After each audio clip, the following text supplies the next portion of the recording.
జై రాయలసీమ. గత దశాబ్దాలుగా భారతదేశంలో ఏ ప్రాంతమైనా వివక్షకు గురవుతుందంటే ఒక రాయలసీమ అని చెప్పొచ్చు. రాయలసీమ అంటే ఒకప్పుడు రతనాల సీమ అని, రతనాలను రోడ్ల మీద పోసి అమ్మేవాళ్ళని విన్నాము. కానీ ఈరోజు రాయలసీమ అంటే ఒక కరువు సీమగా, ఒక ఎడారిగా మారిపోయే పరిస్థితి వచ్చింది. దానికి కారణం కేవలం రాజకీయ కారణాలే. రాయలసీమకు రావాల్సిన హక్కులు ఏవైతే ఉన్నాయో, సాగునీరు కానీ, పరిశ్రమలు తీసుకురావడం కానీ, వీటన్నిటిలో ప్రభుత్వాలు ఘోరంగా విఫలం అవడం వల్లనే రాయలసీమకు నీళ్లు లేవు. తద్వారా వ్యవసాయం అనేది వెనుకబడిపోయింది.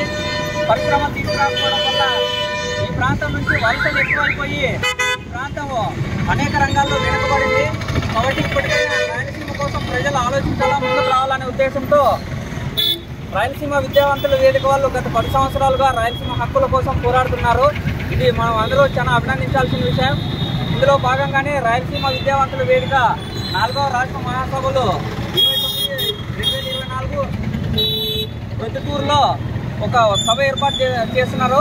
కాబట్టి మన కళ్యాణదుర్గం నియోజకవర్గం తరఫున ఈ రాయలసీమ ఉద్యమం ఏదైతే జరుగుతుందో దీన్ని బలపరిచి రాయలసీమ విద్యావంతుల వేదిక వాళ్ళకి మనం అండగా నిలబడాల్సిందిగా సారీ ఫెడరేషన్ తరఫున మా యొక్క సంపూర్ణ మద్దతును తెలియజేస్తున్నాం. జై రాయలసీమ. జై రాయలసీమ.